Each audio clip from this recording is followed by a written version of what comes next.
The massive Galaxy Council chamber was designed to impress with its curved walls, revealing the spectacular panorama of space beyond. Jack Daniels, Earth's ambassador to the Galactic Council, stood at the observation window, staring into the vast expanse of stars. 3 years of negotiations had brought humanity to this critical juncture. 3 years of being patronized, marginalized, and treated as inferior by most council species. Jack adjusted his formal diplomatic attire, taking a deep breath. Behind him, the council representatives from 17 advanced civilizations were taking their customary positions around the grand crescent-shaped table. Some floated in anti-gravity pods. Others sat in specially designed chairs, accommodating their unique physiologies, while a few stood on extended platforms. "They won't accept our proposal," Paula White whispered, appearing beside him. As Jack's communications officer, she had been monitoring encrypted transmissions between council members throughout the night. Her expression revealed everything he needed to know. "You're certain?" Jack asked quietly. The Vrian delegation was particularly vocal in their opposition. "They've convinced enough members to reject our terms." Jack nodded slowly, his mind racing through the implications. Earth had requested equal trading rights among council worlds and territorial access to 10 star systems, within reasonable distance from Earth, for colonization and resource utilization. Most critically, they had requested recognition as full members, with equal voting rights, regardless of their younger status, compared to other civilizations. "Ambassador Daniels, please approach the council table." High Chancellor Zextral's voice boomed throughout the chamber.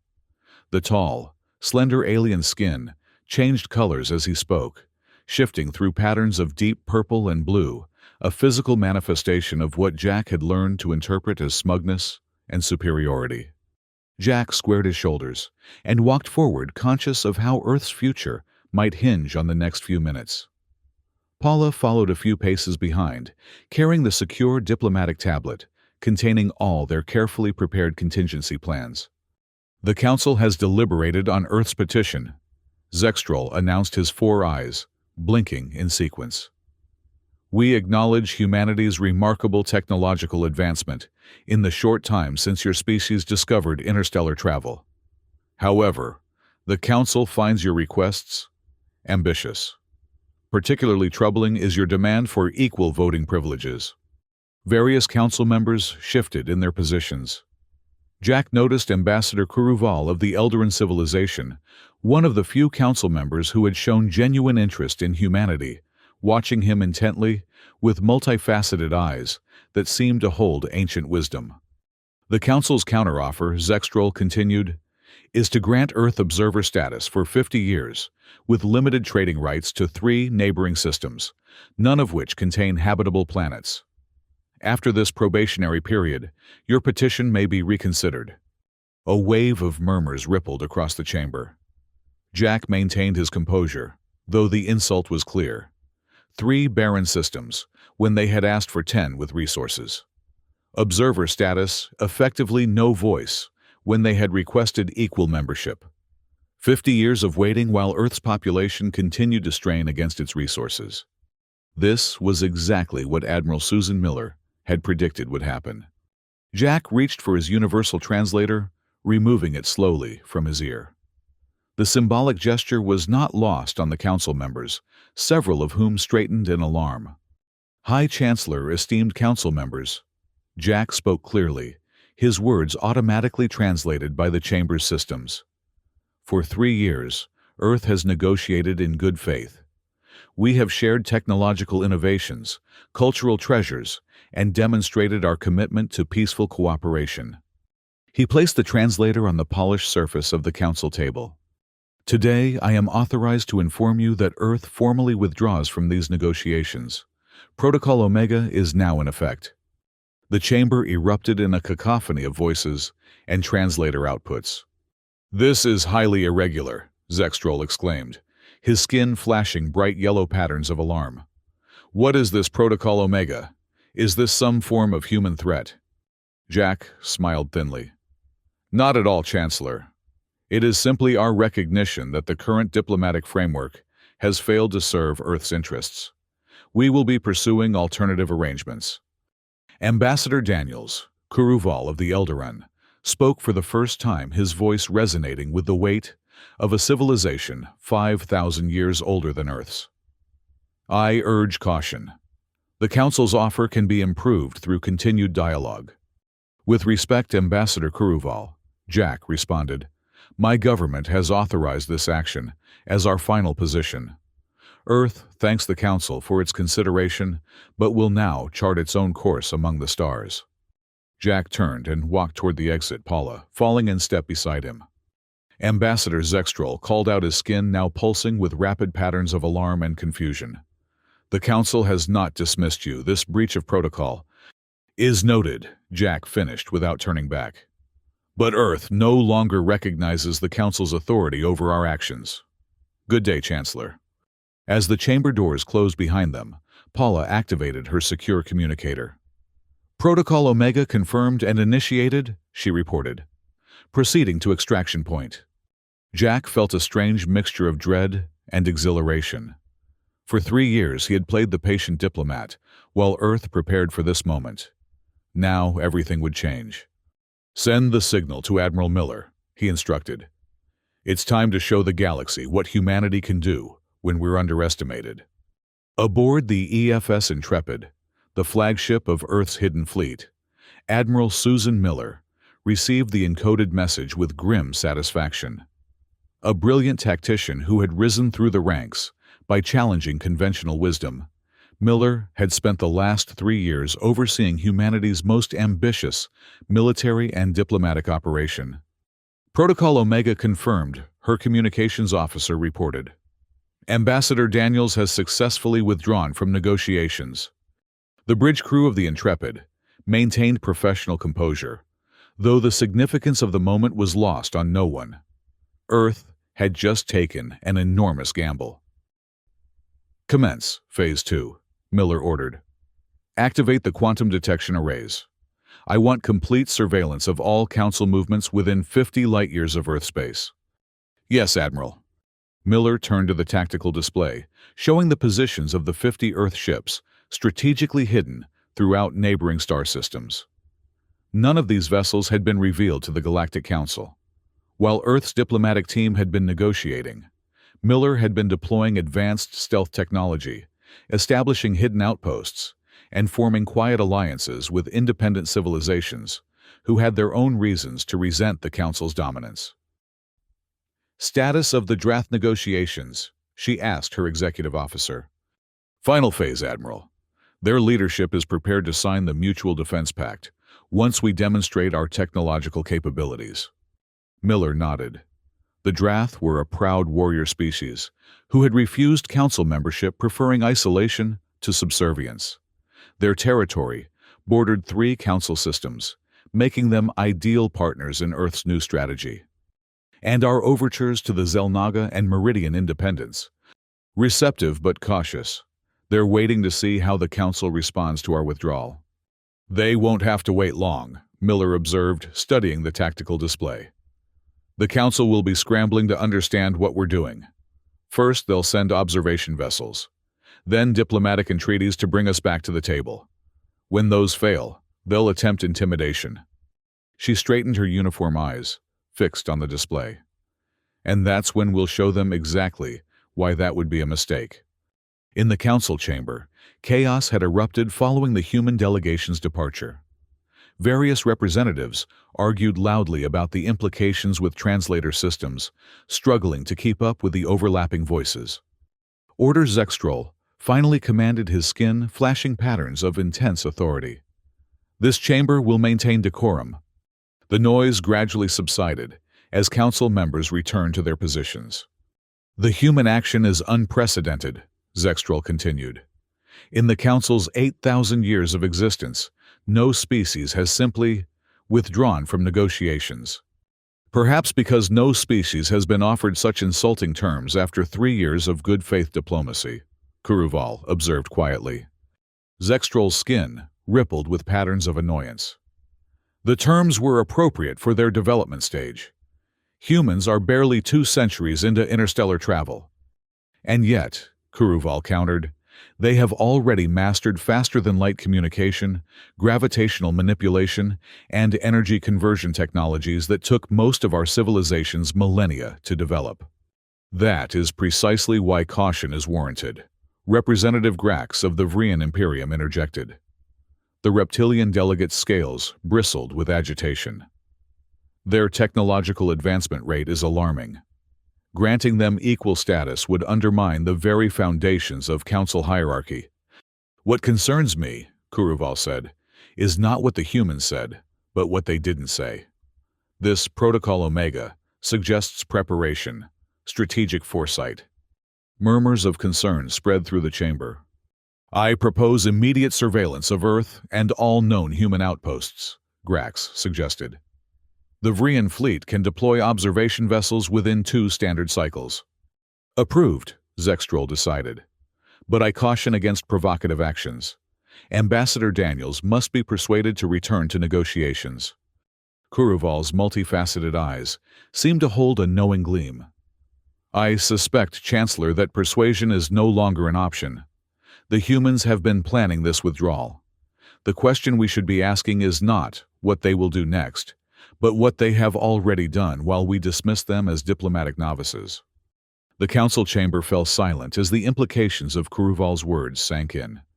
3 weeks after Earth's withdrawal from council negotiations, Commander Vra of the Vrian Observation Fleet approached the outer boundaries of the Sol system with 6 advanced stealth vessels. Their mission was simple: assess Earth's military capabilities and determine the nature of Protocol Omega. All systems in stealth configuration, his second-in-command reported. We are undetectable to conventional sensors. Excellent, Vra replied, his scaled fingers tapping rhythmically against his command chair. Proceed to Observation Point Alpha. I want detailed scans of their orbital defenses and fleet deployments. The Vrian vessels moved silently toward their designated positions, confident in technology that had successfully infiltrated dozens of developing civilizations' territories over centuries. Commander, the sensor officer called suddenly. I'm detecting unusual energy patterns ahead. Specify, Vra demanded. It appears to be a detection grid of some kind, unlike anything in our database. Before Vra could respond, his communications officer reported with alarm. Incoming transmission from Earth Defense Forces. They're hailing us directly. Impossible, Vra hissed. Our stealth systems. Vrian Observation Fleet.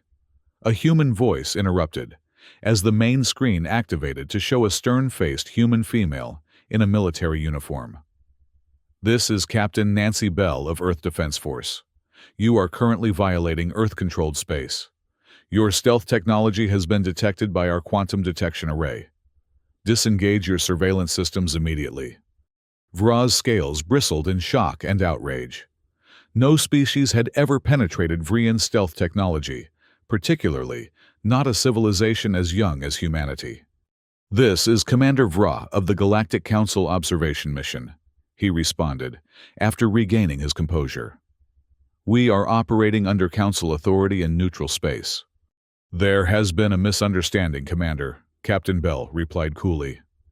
Earth no longer recognizes Council territorial claims or authority. We have established a security perimeter extending 15 light hours from Sol. Your vessels have crossed this boundary without authorization. These claims are not recognized by galactic law. Vra countered, trying to maintain control of the situation, while his crew worked frantically to understand how their stealth systems had been compromised. Nevertheless, they will be enforced, Bell stated. As a gesture of diplomatic courtesy, we are providing you with coordinates for an authorized observation position outside our security perimeter. You may monitor from there, or you may withdraw entirely.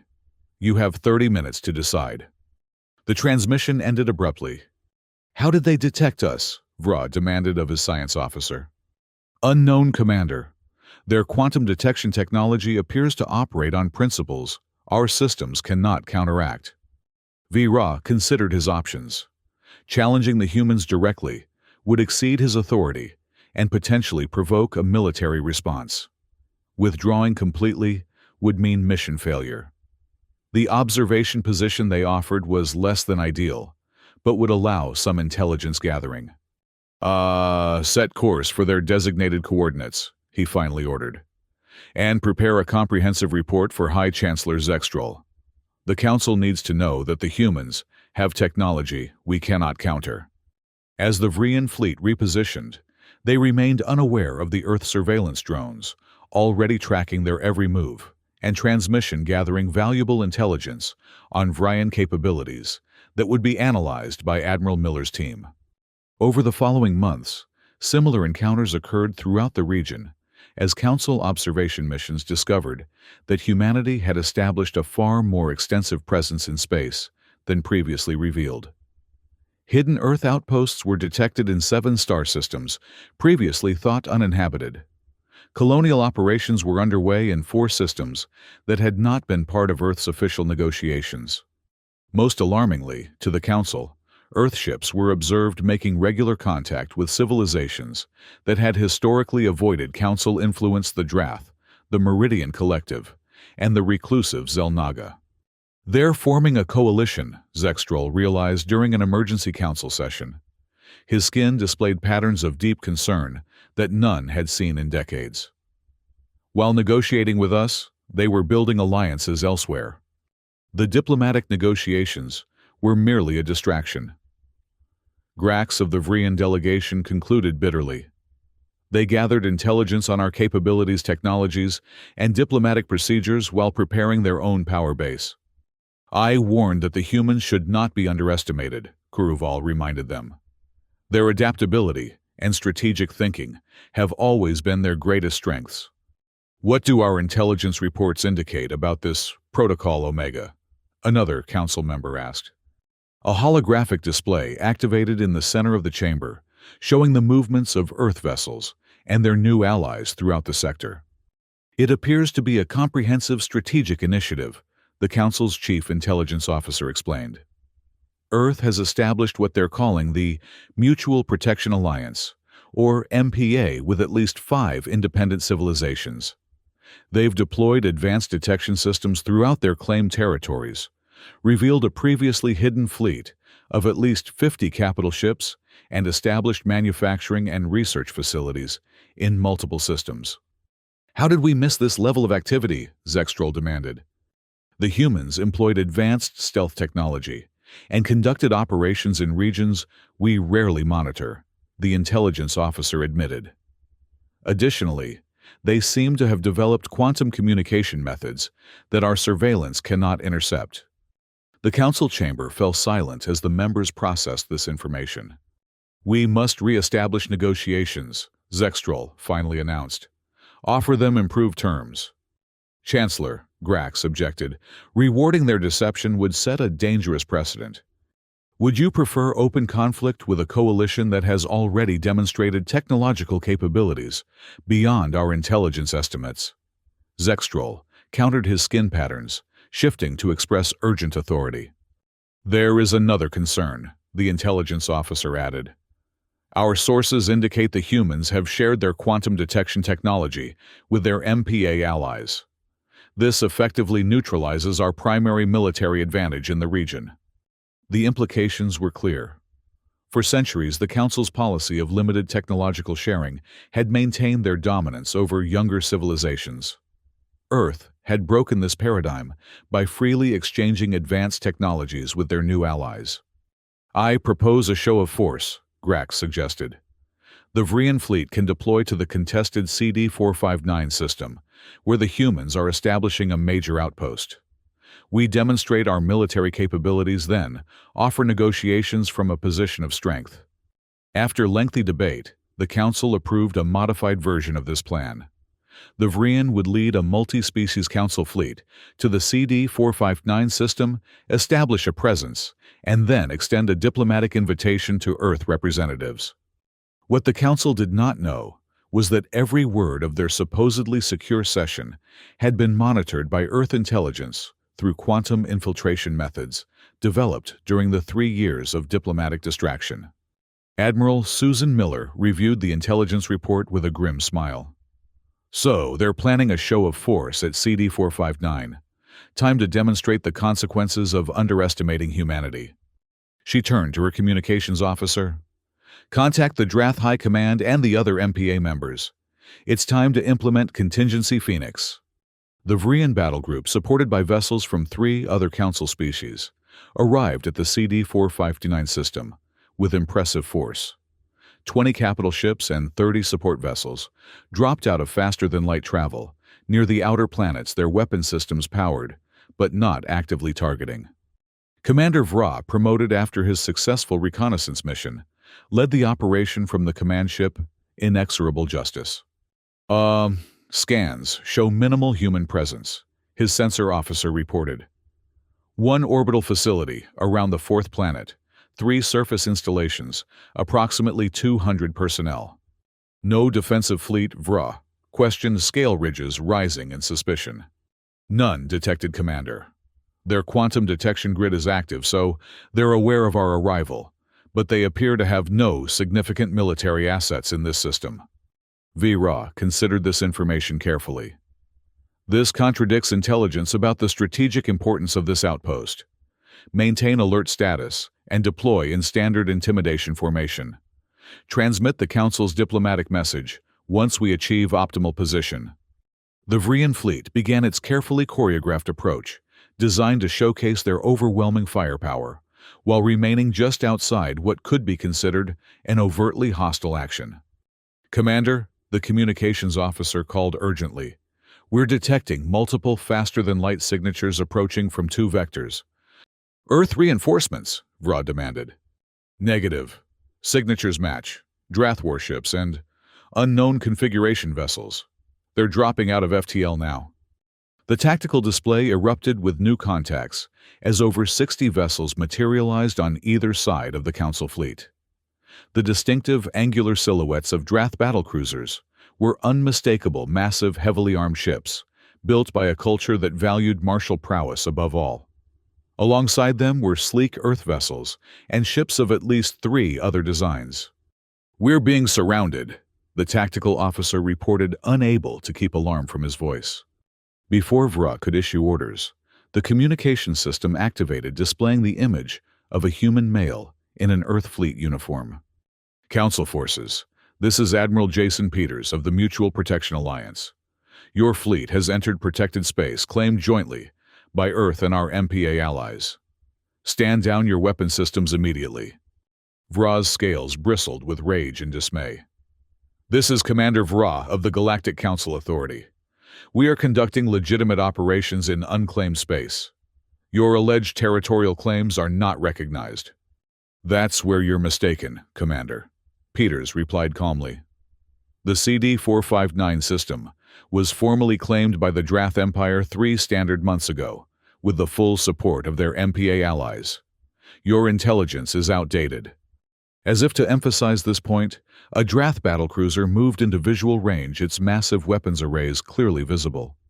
We have diplomatic instructions to deliver to Earth representatives, Vra insisted, trying to salvage the mission objective. We'd be happy to receive your diplomatic communication, Peters responded. However, the Council's attempt to deliver it with a battle fleet suggests a fundamental misunderstanding of the new reality. The MPA doesn't respond to intimidation tactics. Vra's tactical officer interrupted urgently. Commander, our sensors indicate targeting systems have locked onto our vessels from multiple vectors. Their weapons capability appears to exceed our defensive parameters. The implication was clear. The combined MPA fleet could overpower the Council forces if conflict erupted. Perhaps Vra conceded with as much dignity as he could muster. A different approach would be appropriate. We will withdraw to the system boundary and transmit the Council's diplomatic message without military accompaniment. A wise decision, Commander, Peters acknowledged. We'll escort your fleet to the designated coordinates. As the Council fleet repositioned under the watchful eyes of the MPA vessels, Vra prepared the most difficult report of his career. The Council's show of force had instead revealed the extent of their strategic miscalculation. Earth had not only formed a powerful alliance, but had orchestrated this confrontation to demonstrate it. The Council's diplomatic message offering Earth improved membership terms and access to 8 star systems now seemed woefully inadequate against this new power dynamic. High Chancellor Zextrol's skin displayed complex patterns of distress as he reviewed the reports from the CD-459 encounter. The emergency council session had been in progress for hours, with representatives from 17 civilizations trying to comprehend how the situation had changed so dramatically. "The evidence is irrefutable," Zextrol finally admitted. "While we negotiated with Earth as if they were supplicants, they were building an alliance that now controls nearly a quarter of this galactic sector. Their strategy was brilliant in its simplicity," Kuruval observed. "They used our own arrogance against us. We saw them as diplomatic novices to be managed and controlled.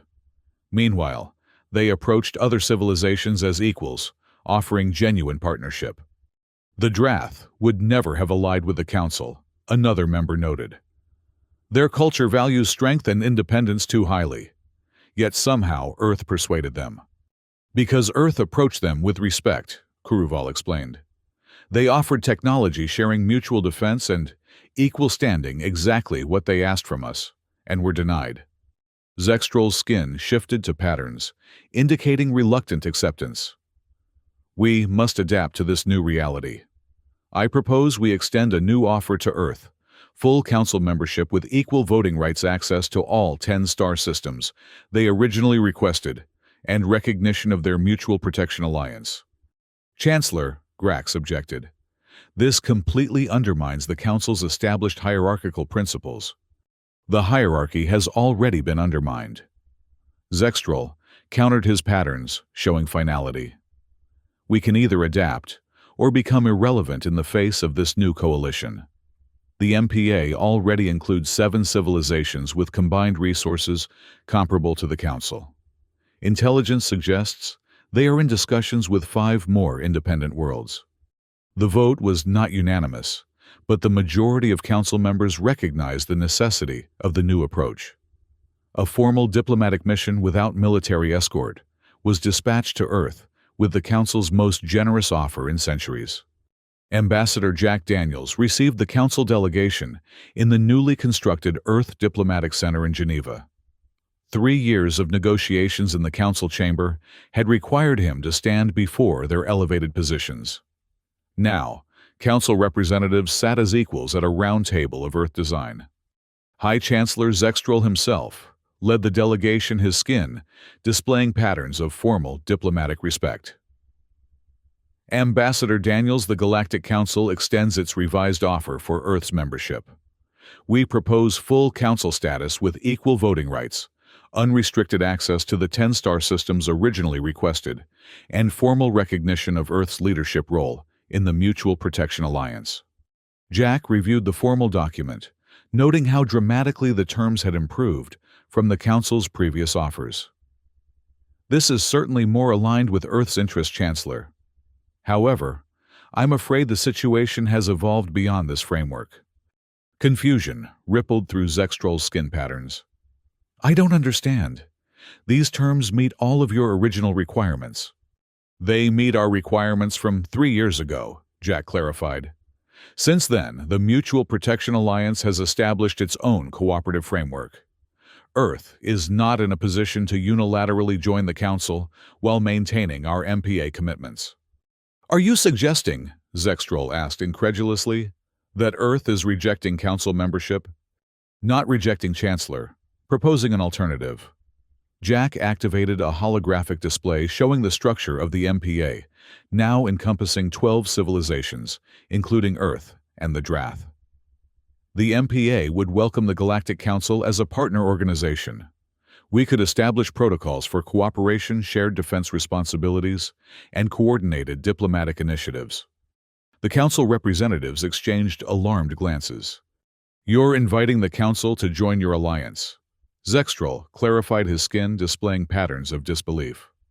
"Rather than Earth joining the Council?" "Precisely," Jack confirmed. "The hierarchical structure of the Council is fundamentally incompatible with the MPA's principles of equal partnership. However, we recognize the Council's important historical role and the valuable perspective of its older civilizations. "This is unprecedented," one council member whispered. "Which has been true of most human actions," Kuruval noted, with what almost seemed like amusement in his multifaceted eyes. Jack directed their attention to another section of the holographic display. "There is another factor to consider. Long-range quantum detection arrays have identified unusual activity in the outer rim sectors. We believe the Void Horde is expanding again." This news sent visible shock through the council delegation. The Void Horde, a destructive swarm of semi-sentient machines that periodically emerged from uncharted space, had last threatened civilized worlds over 3 centuries ago. The council had barely contained that incursion with the combined forces of all member worlds. "Our analysis suggests their technological capabilities have evolved," Jack continued. "Neither the council nor the MPA could repel them independently. A comprehensive cooperation framework would benefit both our organizations in facing this threat." Zekstrol's skin patterns shifted rapidly as he processed this information. "You're leveraging the Void Horde threat to force council concessions." "Not at all, Chancellor," Jack responded. "We're offering a genuine opportunity for cooperation against a common enemy. Earth could have withheld this intelligence, allowing the Council to be caught unprepared. Instead, we're sharing it freely and proposing a partnership that serves both our interests." After hours of discussion, the Council delegation agreed to take the proposal back for full consideration. As they departed, Kuruval lingered briefly. "Impressive strategy, Ambassador Daniels," the ancient Eldarin observed. "In 3 years you've transformed Earth from a supplicant to a power broker." "That was never our intention," Jack replied honestly. "Earth simply wanted equal standing and respect. When that was denied, we found another path." "A lesson the Council needed to learn," Kuruval acknowledged. "For too long we've confused age with wisdom, tradition with effectiveness. I suspect many Council worlds will find your MPA structure appealing." "All are welcome," Jack assured him, as equal partners. As Kuruval departed, Jack turned to Paula White, who had remained silent throughout the meeting. 3 years ago, I thought Protocol Omega was an admission of failure," he confessed. "Now I understand it was actually the beginning of something better than we imagined." "Admiral Miller always said the Council would only respect strength," Paula reminded him. "She was right." Jack nodded, looking out the window at the Geneva skyline. "The irony is that by forcing us to withdraw, they pushed us to create something more inclusive and adaptable than the Council has been in millennia." Over the next year, negotiations between the MPA and the Galactic Council continued through multiple diplomatic channels. The growing threat of the Void Horde accelerated the process, as both organizations recognized the necessity of coordination. Eventually, a framework emerged that would fundamentally reshape galactic politics. The Council would formally dissolve its hierarchical structure and join a reformed Mutual Protection Alliance as equal members.